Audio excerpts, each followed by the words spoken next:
What is good, everybody? Welcome back to Gym Dropper Sports. I'm your host, Sean T. Stewart, back here with my dog, D. Hey, man, it's been a minute. You know what I'm saying? How you been, dog? We good, bro. We chilling, going through day by day. You feel me? Just trying to, just trying to stay afloat. How you feeling? I'm feeling good, bro. I can't really complain, dog. I mean, shoot. I mean, all my hate watches were successful. Every team I wanted to lose, them boys are out of there. I'm forever grateful to the basketball guys for blessing me. You know what I'm saying? With such a great successful playoff hate watch, man. It's been fun.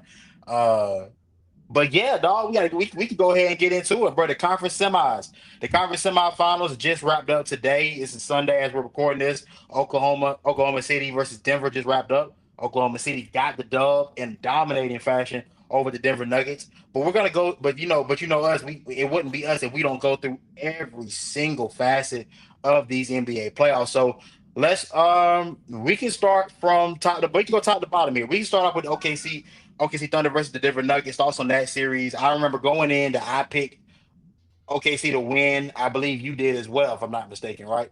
Yep. So we both picked OKC to win. I think you picked it to go in five. I picked it to go six. It ended up going seven. So you know what I'm saying? That is what it is. But this was a great sign for Oklahoma City. I thought this team grew up in this series. This was the type of series that last year this team would have for sure lost. They didn't have the roster. They didn't have the roster built for. I thought grabbing guys like Hartenstein in free agency this past summer paid huge dividends. Chet Holmgren did his thing here and there, but you start looking at Alex Caruso. Alex Caruso had a huge impact on this series, and especially in Game Seven with his matchup with Nikola Jokic. Kind of surprising there that their coach made that switch from Jalen Williams from off the bench to he was one of the more prominent guys that they used to go against Nikola Jokic. Inserting Alex Caruso into that lineup to then have him go up against Joker. Who would have thought the 6'5" guy would get the better of a 7-footer where he's giving up like almost like 150 pounds in total weight. It worked out great for him. Shout out to OKC, man, young team that definitely grew up in these playoffs and they're on to the conference finals. So what were some of your thoughts? Well, I mean, you kind of picked it up like when you said they grew up in the series. I like that because like this shouldn't have won the 7 games. I feel like the experience of the Denver Nuggets came out, and just the youth of Oklahoma City came out early on in the series. Aaron Gordon going down, we thought like, all right, cool. Like Gordon going down is going to be like, it's going to make an impact, but it really didn't in ways because of course, you got Jokic. So I mean, he is just a greater facet for them than Aaron Gordon is, but Aaron Gordon's been making plays. Um, it's gonna test them moving on, but I feel like with this series, man, like the resilience came because a lot of people were talking. It's like, yo, like it just typical Thunder team, young team, Chet Holmgren, and another guy who who really didn't show up much in this series is Jalen Williams, bro. Like I don't know, his stat lines was kind of like, I don't think he got over 10 points. I gotta look at the stats, but I But mean, okay. We got to specify. Which Jalen Williams are we talking about? Because they got two of them. We talking about light skinned uh, Jalen. We talking about we dark talking skinned about Jalen. we talking about dark skin, the All Star Jalen. We talking about the All Star. I thought he played well. I I mean, thought he actually stepped up to the plate and in the situations that called for. I thought he stepped up to the plate. That's just me. but I also think a lot of people are looking at it from like a scoring standpoint too, where he wasn't really averaging over 15. Sometimes I think one game, I think it was game 6. He had like 12 in a Yeah. closeout game. I Now, think. now, now, All right. now you're right. Now you're absolutely right on that. There were moments in time. It was ebb and flow. It wasn't consistently like he played well. There were ebbs and flows to the game. But I do think you remember the conversation we had about the guys in these playoffs that had to step up. And you remember, I talked about Darius Garland in that regard. And I think Jalen Williams Mhm. also came up in that conversation as well. I thought Jalen Williams more so proved that, hey, look, I can elevate. I can take it to another level. It wasn't as consistent, like you said. Like I mean, you bring up a great point. The consistency wasn't there because in Game 6, had he been more consistent, especially in a game where Shea got 4 fouls quickly in the first half, You needed him to step up. He didn't quite have it. But I thought in certain moments and times, Jalen Williams did step up, and in certain aspects. So I actually want to give him credit, in this series for how he played, because there were some. I guess it plays in part to the overall message that this team grew up, because he did grow up in that sense as well. Throughout the course of this series. Yeah, I mean, like, it's just a. I think it's just a matter of like how is it going to be moving forward now. You know what I'm saying? Because they do play Minnesota in the next round. But I mean, like, it kind of tested your favor because you went up against a contender team. I don't care what you say about Denver. I don't care about to see that team to play the way they played to go to 7 games, regardless if they would have won or not, that's still a contender team. Just based off the experience that they have, they won a championship. That core, of course, they lost their coach, but throughout this playoffs, even in this series, you pretty much seen the glimpse of that 2023. That's right, yeah, Yeah, 2023 championship yeah. team. So I mean, it's just like, man, like that really showed a lot of like resilience from like OKC, man. So shout out to them boys, bro. Like as of like now, they did get, like you said, they did get the dub and like dominate fashion. They went out there and they played. They had the home crowd again, like with them. But man, like what does that mean for them moving forward? But like with this series, man, they really like closed it out when they needed to. So, for me, I was looking for certain guys to elevate, of course, and we talked about the other guys, but then I looked at SGA, and I thought SGA, when it came down to it, I thought he looked the part of one of the elite guys. He looked the part of the Mm-hmm. guy that's been a mid-range assassin. So I thought seeing him elevate his level of play too also makes me feel good. As far as the next series, though, you know, ooh, we'll get to it. We'll Yeah. we're gonna get to it, but I think everything that I saw bodes well for them moving forward. And so, with that, we can go to Minnesota versus Golden State, just so we Mm-hmm. can go ahead and get to the Western Conference Final. Yeah. Minnesota versus Golden State. That series I picked Golden State to win it. This is obviously prior to Stephen Curry, pulling his hamstring, and I still feel strongly that Golden State would have gotten it done. I think Steph, even though that team has so many inefficiencies on it, and I spoke about that in one of the shorts I put out last week. That team has a lot of inefficiencies on it I have to look at Steve Kerr and management as to how they built this group.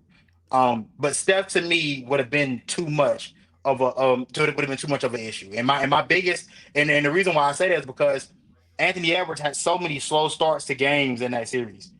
And even for a team that was as hampered as they were in Golden State, I thought they were able to keep games a lot closer than what they should have been, based on what Minnesota has, like based on having Ant, having Julius Randle, having the pieces that they have, Nas Reed and Jay McDaniels.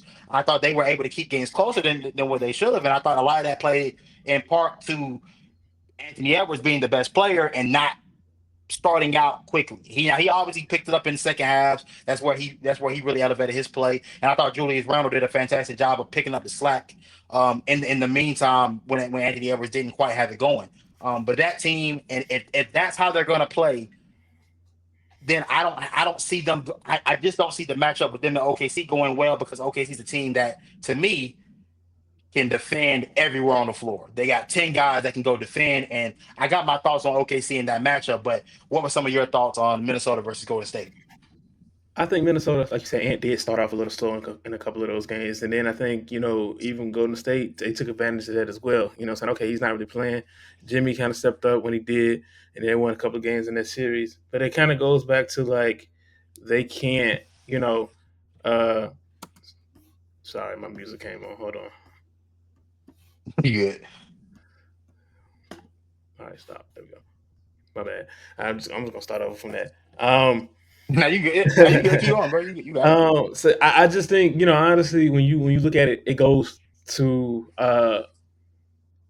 just Minnesota at the time. They just had to take advantage of Steph in out. Even if like Steph would have got in, I think I did pick Minnesota to win that series. You But did pick even I Minnesota. kind of agree. I kind of agree with you as well because when you look at the matchup, Mike Conley would have had to guard Steph. That would have been probably the matchup in itself. That would have been the favorite for Golden State. Like you said, like Curry still he's a sniper. He's still gonna get his points, and that would have just prolonged, the deficit that Golden State had the ability to do. Draymond Green kind of showed that he's still one of the best defenders at his age. Jimmy Butler still showed he's more efficient at his age. So if they would have had a complete healthy roster again, I don't think, and I agree with you, I don't think Minnesota would have won that series probably. And that's just nothing on Ant. And, That's and nothing on Julius. I'm like, go ahead. Nah, you probably got something. What you got? oh no, my biggest thing was going to be that with Steph being on the floor, it creates more open space for the offense. Now, and Yeah. you notice how drastically different the offense. They can't shoot the three outside of Steph. That 3 point shot Mhm. isn't there, and so Steph being there on the court allows for Jimmy Butler to get easier buckets, allows for Draymond to get easy buckets, and allows for guys like Buddy Hield as well to get easier buckets, which obviously helps for the flow of that offense. And you start Mhm. to see that without Steph on the court, Jimmy Butler, to me, at this point, I don't know if he can still be the same guy he was in Miami that can Yeah. carry a unit. And especially that quick of a turnaround from being traded in the middle of the season to being there that late to now having to be the stall to be the staple piece with Steph being out. I just don't think they had enough time, and nor was that roster built for them to be without any of their key pieces in order to make a real run. But my fault. Continue with your point, my boy. But also, you got to remember. No, you made a good point. Also, think about the impact Jonathan Kaminga could have had with Steph. You know what I'm saying? A lot of people were talking about his play throughout the series, but he's a guy who feeds off of Steph's play. You know what I'm saying? He's just a guy that just really impacts their offense and try to and makes good presence on defense too. So I mean, no credit lost from Minnesota, and I hate to like kind of just shift us over to like just to go to state and then what ifs, but Julius Randle showed up when he did, and eventually got it on when he did, and so they won the series. I mean that's just what it is, but it's just I feel like this is one of those what if series. You know what I'm saying? Again, it's probably would have been one of those series, just like Denver and OKC. You know what I'm saying? The experience versus the youth in a way. I think the only and then Hmm. the veteran that you do have on that team that's really more experienced is Mike Conley. So you have guys who've been to the finals. You have guys who won the finals. You have guys who made deep runs, who were impact players on deep runs. And then you have Anthony Edwards, not taking nothing away from him, and Julius Randle. So who are good in their own right. But yeah, man, like Right. it's just definitely a what if series. What if this it was a completely healthy team on both ends? Like how would the impact be, and how would the outcome be? Right, absolutely, and that's where we can go ahead and transition to the Western Conference Final. That's my question mark with them going into that series because I mean, we said it going into the playoffs.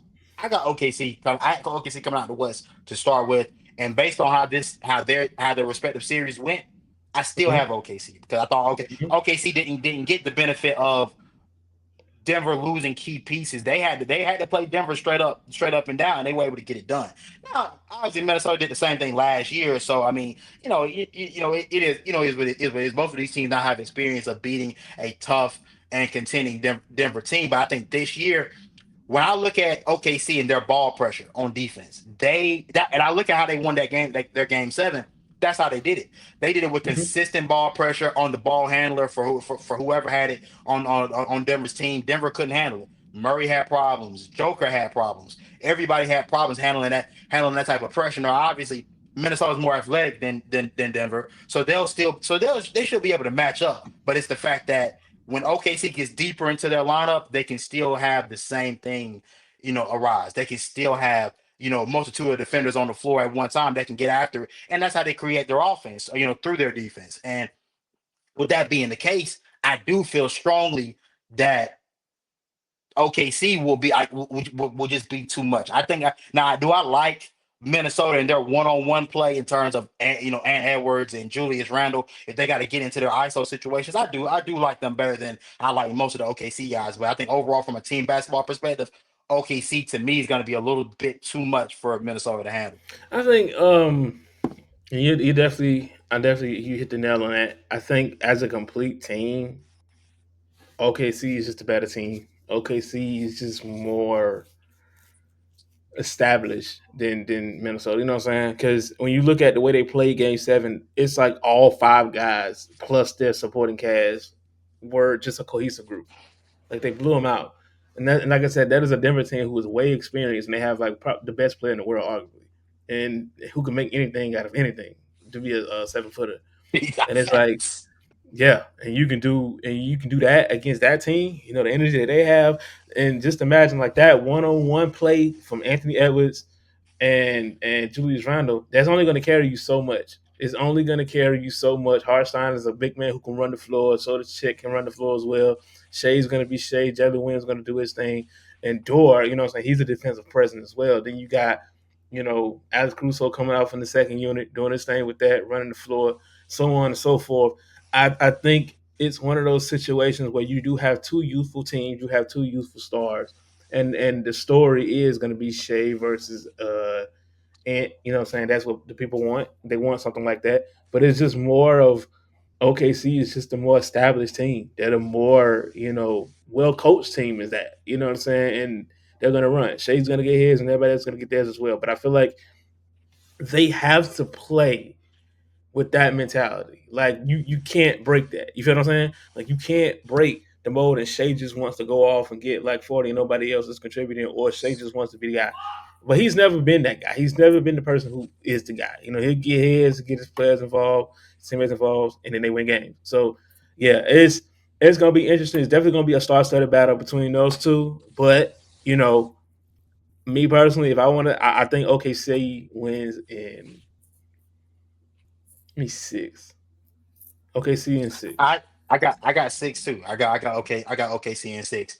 Again, it's gonna be a fun series, and I'm glad that for the sake of the game, we're getting to get two young stars battling it out. Like you spoke on it a couple weeks ago, and you had spoke about Ant and Shay and Ant really wanting that matchup. I'm like, okay, well you're gonna get what you're asking for, and not only are you gonna get what you're asking for, this is gonna be to decide who goes to the NBA Finals to then cement their legacy. This is legacy defining. This is what we asked for. This is what we all want as NBA fans. We want that next generation of guys to start to write their own stories. And I mean, we saw it last year with Jalen Brown and Jason Tatum. They obviously etched their name in stone last year as they won their first NBA Finals as a duo.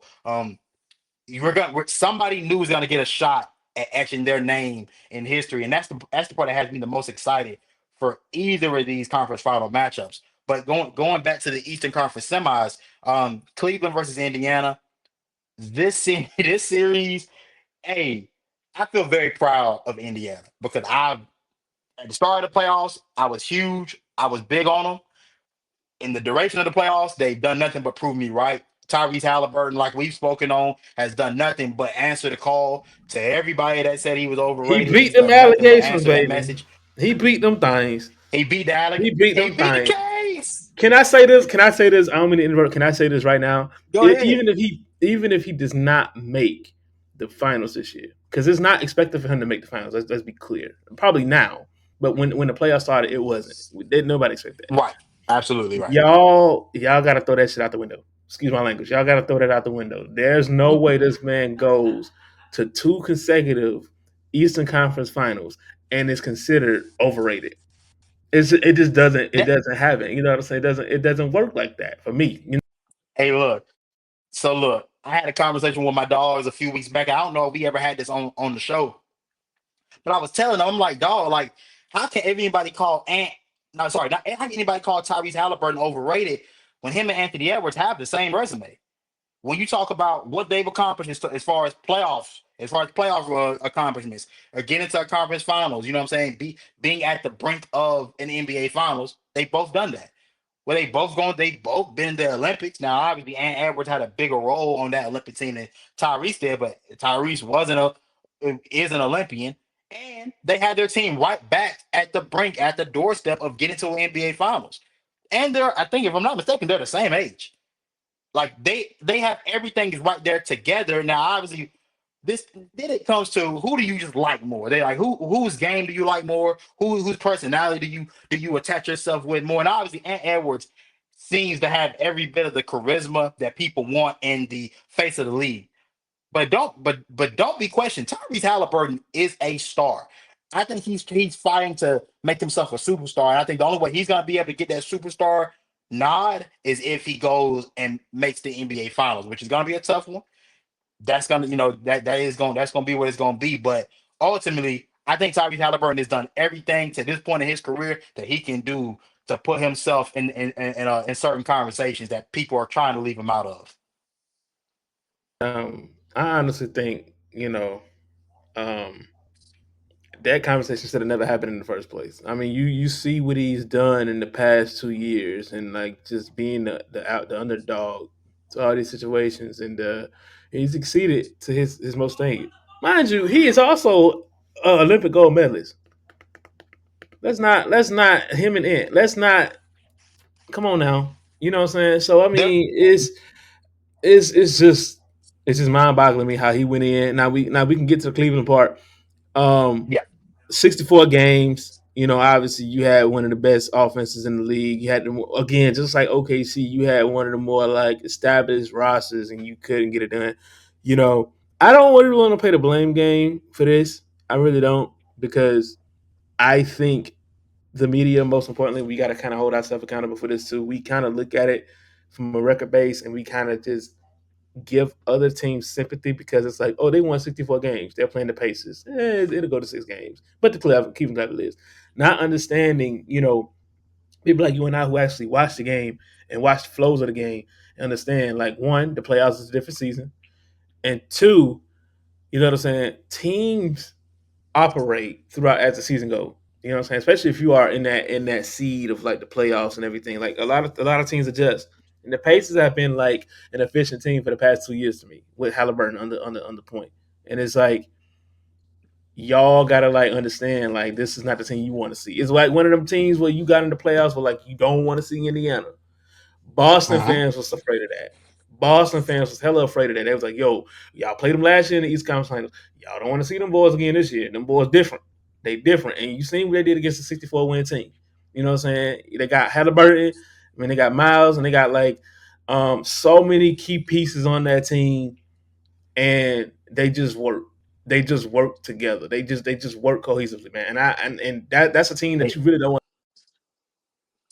And you said something right there. They work cohesively as a team, and this is where how do you get to your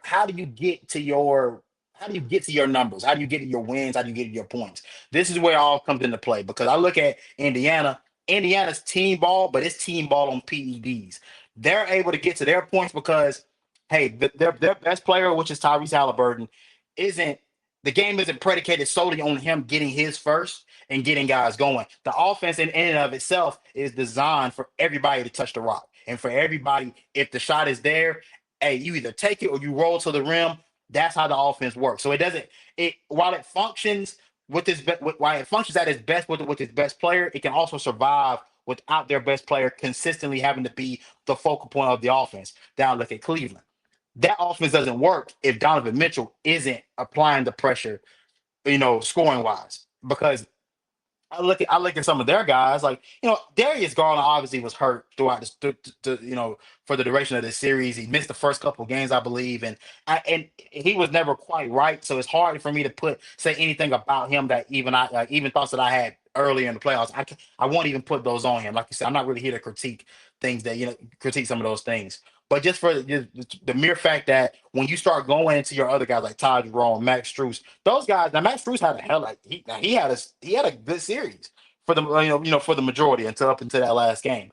But those guys having to now function as uh, individual entities instead of functioning within the team scope and going from relying on Garland and Mitchell to now having to go rely on some of these other guys to have to, hey, you're gonna have to get up 10 plus shots in this game. Like you ain't gonna be able to just sit in the corner and just and sit and scope. And I think probably my biggest issue though is their bigs. Jared Allen and Evan Mobley. Those two guys to me disappointed me a great deal because I didn't feel your presence at all. Evan Mobley, you're a DPOY. Where was your presence in these games when your team really needed you? You had no impact. Jared Allen, who has the one of the worst quotes of all time. I can't remember what playoff it was, but he said, and I quote, "The lights were too bright." Too bright for me. Turn him down. Can't see. You know what I'm saying? And it looks like it. He's too nice. He's just too nice of a guy. You know what I'm saying? He doesn't carry around that certain level of dog. Obviously, he has ability, but doesn't carry around that certain level of dog to even impose himself in the flow of a game. Man, and a bunch of guys like that to me were the most disappointing throughout the course of this series for the Cleveland Cavaliers. they got a lot of big questions because their roster is expensive. So some guys ain't gonna be there next year, regardless of whether they want to keep it together or not. So we'll see. But a lot of it ain't looking great for Cleveland as far as moving forward. Yeah, the ultimate goal is to just to keep Donovan, you know what I'm saying, happy. And like obviously that team is gonna be very expensive, trying to bring a lot of guys back, a lot of key guys back, a lot of role players. One and first and foremost is Ty Jerome, you know, six man of the year candidate. Darius Garland, you know, he's another guy. So I mean, it's just a matter of, uh like their backs against the wall right now. What are you gonna do? What are you gonna do? What are you really gonna do? So I mean, 64 wins, that's a lot of wins, dude. That's a lot of wins for you to exit that early in the season, man. Like I can understand if it was the Golden State Warriors and like 3-1 in the finals, okay, that's fine. But like 64 games in the semis, that's crazy. That's crazy. And the biggest issue is that like your best guys weren't available to start the series off. I mean, like when your best guys aren't even there, that's why I even have a hard time even critiquing what I saw out of Cleveland because I'm like, well, the best guys didn't play together for the majority of that series. So um, it is what it is, man. I liken them to every single 50, 60 plus one team we've seen do this before. They're in the same lineage as the 2015 Atlanta Hawks. Like we know what these types of teams, and we know we know when we see them. I kind of have high expectations because Donovan Mitchell's on that team, and I look at him as one of those types of guys, or at least I would like to. But unfortunately for him, I mean, he hasn't been past the conference semis in any year of his career. So it's getting to that point with him. It's like, hey, dog, you know what I'm saying? We got to see something. I hope to see something. So Mhm. I don't know, man. I don't quite know, but we can go ahead and move on to the New York Knicks versus the Boston Celtics. New York. Let me say this. I was dead Hold on. wrong, y'all. Before you go, first and foremost, let's our condolences to Jason Tatum torn Achilles in that series, man. Yeah. Get well soon, JT. You know, the city of Boston behind you. Um, unfortunate way to go out, man. But you know, we riding with you, big dog, big St. Louis. You know what I'm saying? But continue about the New York. You know what I'm saying? Yep. Yeah, man. My apologies, y'all boys. I ain't believing y'all ever at any point. I have no problem saying that. I didn't think I was making it past the first round. I damn mm, sure didn't think you was making it past Boston. Whether Jason mm, Tatum was there or not, I didn't think you were making it past Boston. And look at you, shining, profiling. You know what I'm saying? mm. Limousine riding, all type of. You know what I'm saying? You going to the conference finals, dog. And you got a legit shot. Like I can't even just say like, oh, it's over for y'all. Like, Yeah, nah. Shout out to y'all yeah, boys. Shout out to Tom Thibodeau. Never thought I'd see the day a Tom Thibodeau team would be at the cusp of anything legitimate. You yeah. know what I'm saying? Anything significant. Um, Hey man, that's on hey me, bro. y'all. That's Listen, on me, bro. dog. Hey, bro. Let me tell you something, bro. Don't listen, bro. Don't be talking about tears like that. Bro. You know he had them bull scenes on lock for real. I ain't gonna hold you. He had them dead Rose years on lock for real. So let's Man, not. Yeah, let's go ahead and give him pay that man respect for me. Um. Uh. New York, man. That's you want to talk about resilience. Actually, you want to talk about pressure. That's a lot of pressure going up against the team to defend the champs, man. Again, like it's unfortunate what happened to Tatum, but even when Tatum was in the game, man, Brunson, hey, that boy is a New York legend already, cuz like that's bro, Brunson, as clutch as he was in that series, it's incredible. And that's the reason why he's the most clutch player of the year. It's incredible what this guy can do late games and still win. You know what I'm saying? Instead to lead his team, you know what I'm saying? Especially I think it was game one where they came back and they only won by 8. Obviously, that was just a more of a mental thing for New York. Like, yo, y'all came back and there's stuff for that. But y'all, he did it again too. You know what I'm saying? And shout out Mikael Bridges and OG Ananobi, bro. Those two together defensively yes. is incredible. You know what I'm saying? The two back to back plays in both games when they went up two. Um, but man, like but I think I did. I don't know if I told you or not. I don't know if I mentioned this or not. I did say, and it was weird because Stephen A. Smith said this as well. That game 6 would have been the biggest game in New York Knicks history in the Garden, and they got it done. They got a win. They moving on. Like you said, they got a legit chance now. They have a legit chance to win now. So I mean, that team. Shout out to Tibbs. Finding a way to win, finding a way to make it happen, man. Like there's so many good things I can say about Tibbs, but I mean, for what he's done for this Knicks team, man. Jalen Brunson and boys allowing Jalen Brunson to put the game on his back when needed to, and he's fulfilling. Yeah. That says a lot for that team. You know what I'm saying? That says a lot for Tibbs, a lot for them. Yeah, absolutely. Another guy I want to give a lot of credit to as well, Carl Anthony Towns. I thought this was the first Yeah. series in a long time, and that I've ever seen in his career where I thought he played to his size and his full capability. I thought that hey, when it called for it, he was banging in the post. He was getting it done down low. We know he can snipe from three, but I also understand that hey, look, dog, the most effective I can be is if I get down in this paint and do the dirty work. And that's exactly what he Mhm. did, man. I thought he had some big moments in this series as well. Like you said, OG Anunoby, Mikal Bridges, those guys, the defensive pressure that those guys are able to apply, playing to that Tibbs mentality. I'm happy that Tibbs team, this New York team, was able to stay healthy because we always know like the narrative around Coach Thibodeau teams is that they never can make it the full way. They never can get to the conference championship game healthy, or even get to the playoffs healthy, at all. And I think the fact that they made it through healthy. They'll be healthy when they play Indiana. That's a big vote of confidence for them. And congrats to New York getting that game won, getting that series won in New York was huge. I think that's a moment for the league.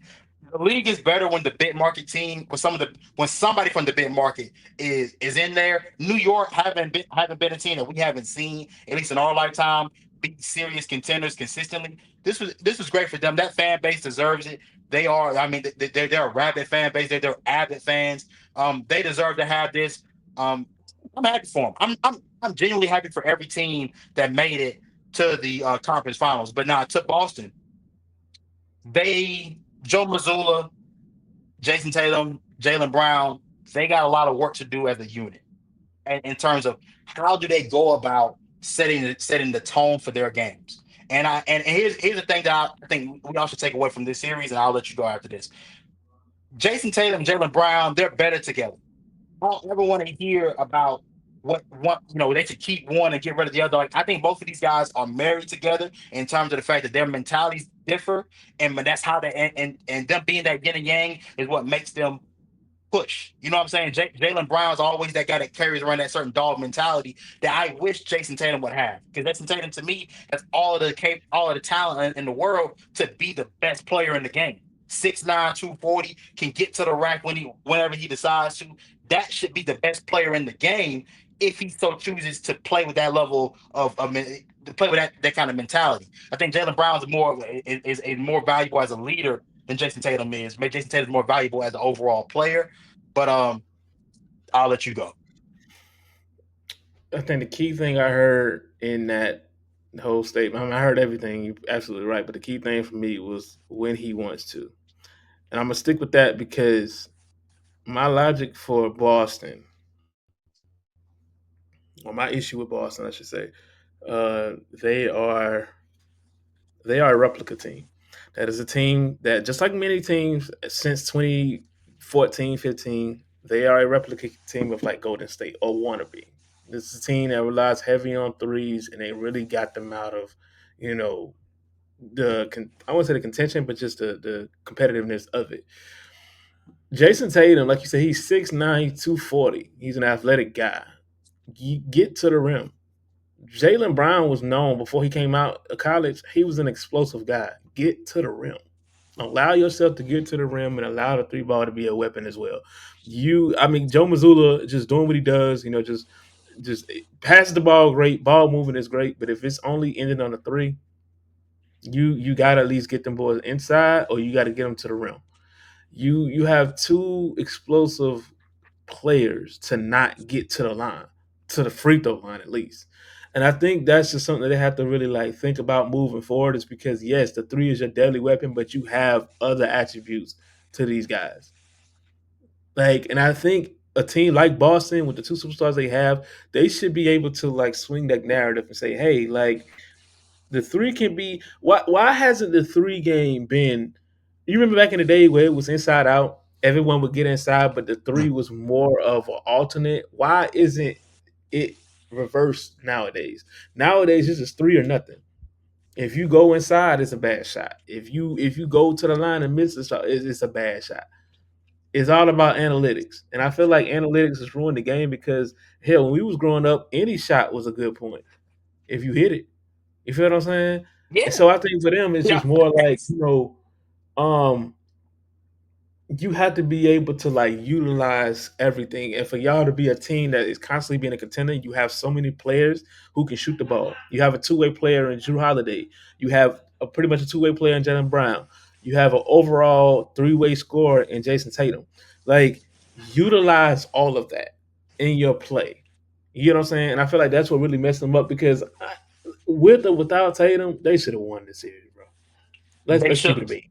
They should have won that That's and series. that's And truthfully, when I saw the first game they played without Tatum, and I saw that, and they finally attacked the rim. They finally kept the pressure on the rim. And look, and it's not.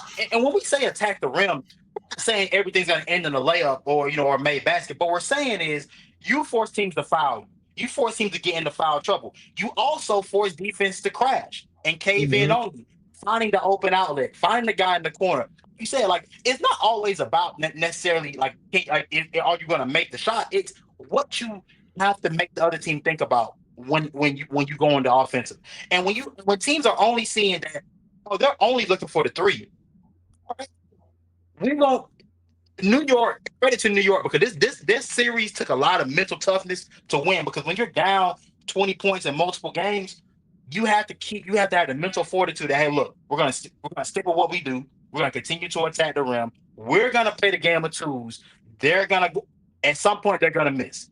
They're not gonna keep hitting this way all series. Now last year they kept hitting every single game, every single series. Didn't matter. This year it finally slowed down. And when it slowed down, I look over at Joe Mazzulla and say, why don't you have a set play you can go to get Jason Tatum to the rack, to get Jalen Brown to the rack? Those are your best two guys.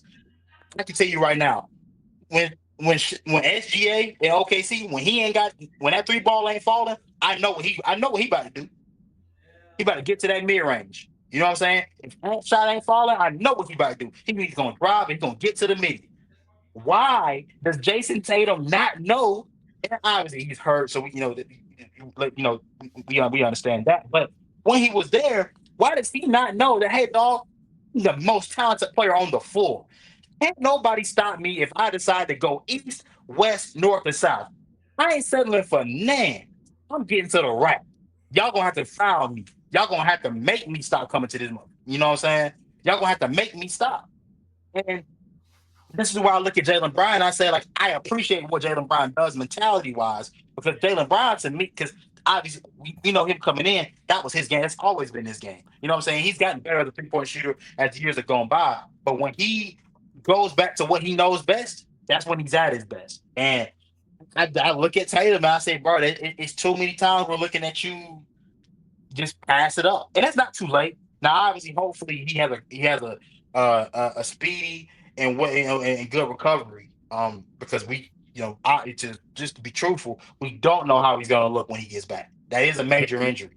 Um, Hmm. everybody doesn't come back the same from it. So, hope thoughts and prayers that he comes back the same Jason Tatum that we knew him as when he left. But yeah, it's just for them moving forward. Oh, they gotta know they gotta really know who they are and what you've been is shouldn't be who you are because you have more capabilities than that. I think yeah, I feel like too. Because this is a team that I feel like they're still gonna have to piece it together. I think Tatum's probably gonna be out for the rest of the year. I don't think he's coming back next season. I think he's gonna be out for a full year because they No. got to rehab that. Unless it's like he come back mid year. I mean, it happened now, so I mean, Achilles that's a tough one. I don't think KD. Yeah, KD came back the year after his first year with the Nets. That's when he came back. So Hmm.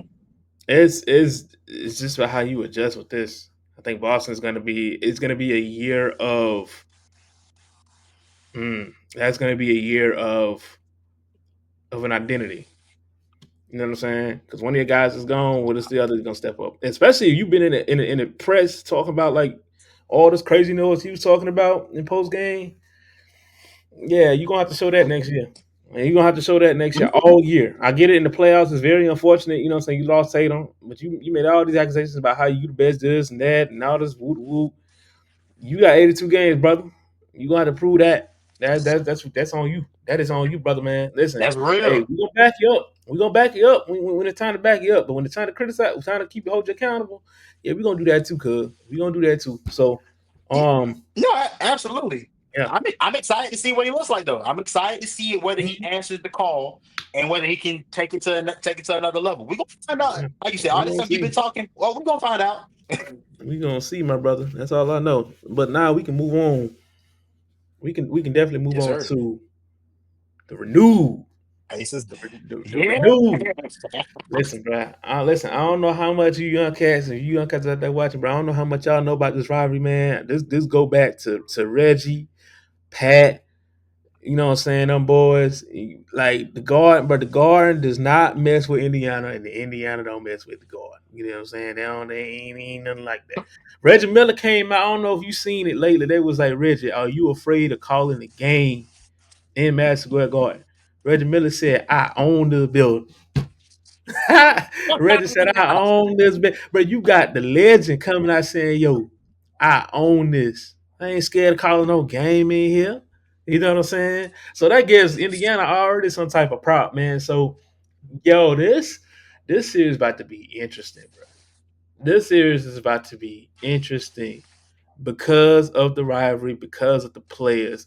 And you got Brunson and Halliburton again. They were both on Team USA this year. Was Brunson on Team USA this year? No, Brunson was not. He was not. Brunson was not. Okay, Halliburton was. I don't know if you. I know you're a big wrestling fan. You remember that episode of SmackDown when them boys was in Yeah. they was in New York. You know what I'm saying? They kind of made a little script for them boys. You know what I'm saying? That's gonna be crazy. You know what I'm saying? So, dog, like this is gonna be crazy. It, I really don't want to speak on it. I just want to say this. I think this is gonna be a 7 game series. I think it's going 7 games. I agree. That I agree. But you know me, I got to speak on it. You feel me? I got Okay, to yeah, talk about it yeah. because for me, I'm gonna stick with the team that I've been with, that I've been standing beside this entire playoff, and that's Indiana. I'm gonna stick beside them, and I'm Ooh. gonna say this for these reasons. I'm gonna say this for these reasons. Um, Unlike Boston, who all their players have the green light. You know, like obviously, Derek White, Peyton Pritchard, all those guys have the green light to shoot and go. It's different with Indiana. I think Indiana's guys do it better and more efficiently. Um, there is no just shoot the three and nothing else. It's hey, get out on the fast break, shoot the three if it's there, roll to the rim, get to the rack, finish. You know what I'm saying? And they have multiple guys that create matchup problems. Miles Turner. Now, obviously, Miles Turner isn't like your traditional big. He's a guy he's extending his game out to the 3 point line. I think it changes a lot of things. Does Mitchell Robinson have as much of an impact on this series as he had on the last? That's gonna be the problem. Pascal Siakam. Okay, who's your matchup for Pascal Siakam? What type of lineup do you throw out there if you're New York? And if you're New York, we know you only go about 7 deep. Can Mhm. you do that against Indiana, who can go with the whole platoon unit and flip a whole Mhm. and swap five out of there? Can you keep up with that? That's what to me is going to be the problem. Similar to how I think OKC is going to run. Minnesota's going to run a problem with OKC because of their depth. I think the same thing about Indiana and New York. Um, can you keep pace? And I'm gonna be honest, I just I have a great trust in Rick Carlisle and Tyrese Halliburton and that group over there to get the job done against New York. But Well, overall, he's like you said, experienced. I think it's gonna He, be great basketball. he's experienced. I think too. I want to speak on this series and just the playoffs in general. Tyrese Halliburton. Tyrese Halliburton in this series is going to awaken a new. I don't want to say it's a new, but a more polished style of uh traditional point guard. What I mean by that is, it's like he's definitely gonna like he's definitely going to he's an unknown point guard. Like he's a guy who's definitely gonna like he can score, he can get to the rim, he can do his thing, but he's also a guy who's gonna get his players involved. But I feel like he does that more first as a player instead of scoring. And like he's like an unstoppable scorer as well because he's 6'6", he's like two something. He has the limp to score. He can shoot the ball. He can pass the ball. He's a safe passer, which means he doesn't go for the flashy thing. Like if he see you, you open, you getting there. So it's like, all right, cool. So I think in this series, as well as Jalen Brunson is, and as clutch as Jalen Brunson is, you got to be able to stop the other attribute of Tyrese Halliburton. And that's tough because it's natural. It's his vision. You know what I'm saying? It's his playmaking. It's court awareness. His IQ. All of that comes to play. All of that has came to play as he, went throughout the series. When you see in the Cleveland series, the issue with Cleveland, they switched a lot. They switched Evan Mobley and they switched Jerry Allen a lot. What did Halliburton do? He took advantage of that. So it's like he was like, all right, cool. Like y'all want to switch? All right, cool. Match up. I'm about to go and score. That's how they went on that run at the end of the game. I think it was game two, where they was down by 7. Halliburton he took advantage of the switch, went and scored. He could have easily dished off, got another mismatch, went and scored. But it's just like you got to be able to control when you can't control it. You're gonna have to be able to adjust to his IQ. That's what you're gonna have to do. And you got two defensive guys, but you switch Mikal Bridges off on Halliburton, it's gonna be another switch. So I mean, like the smartest player, it's gonna be the smartest player versus the clutchest player in this series. You feel what I'm saying? Like it's Hell, it's oh about yeah, to, it's about to go. It's about to go, man. I'm telling you. Like I'm it's telling you, it's like this. it's gonna be Now go ahead. great. It's gonna be classic. I think. This series and the Western Conference Finals, bro, in terms of like star power, it's a new dawn, bro. Because you got legit stars on both sides. When you look at like the charismatic versus the laid back, the smart versus the clutch, there's a headline for both guys. And don't let I'm not speaking this. I'm not trying to go ahead, but don't let Minnesota and New York get into the finals. The big blockbuster trade that benefited both teams, who's gonna win? Crazy. You got Cat going back to Minnesota where he was drafted, and Julius Randle, who was there, who pretty much revived his career. They play in the finals. That's gonna be crazy. Don't let Shea and Halliburton get in there. That's gonna be crazy. That's gonna be crazy. So it's just like and you got two teams, you got two fast break teams that goes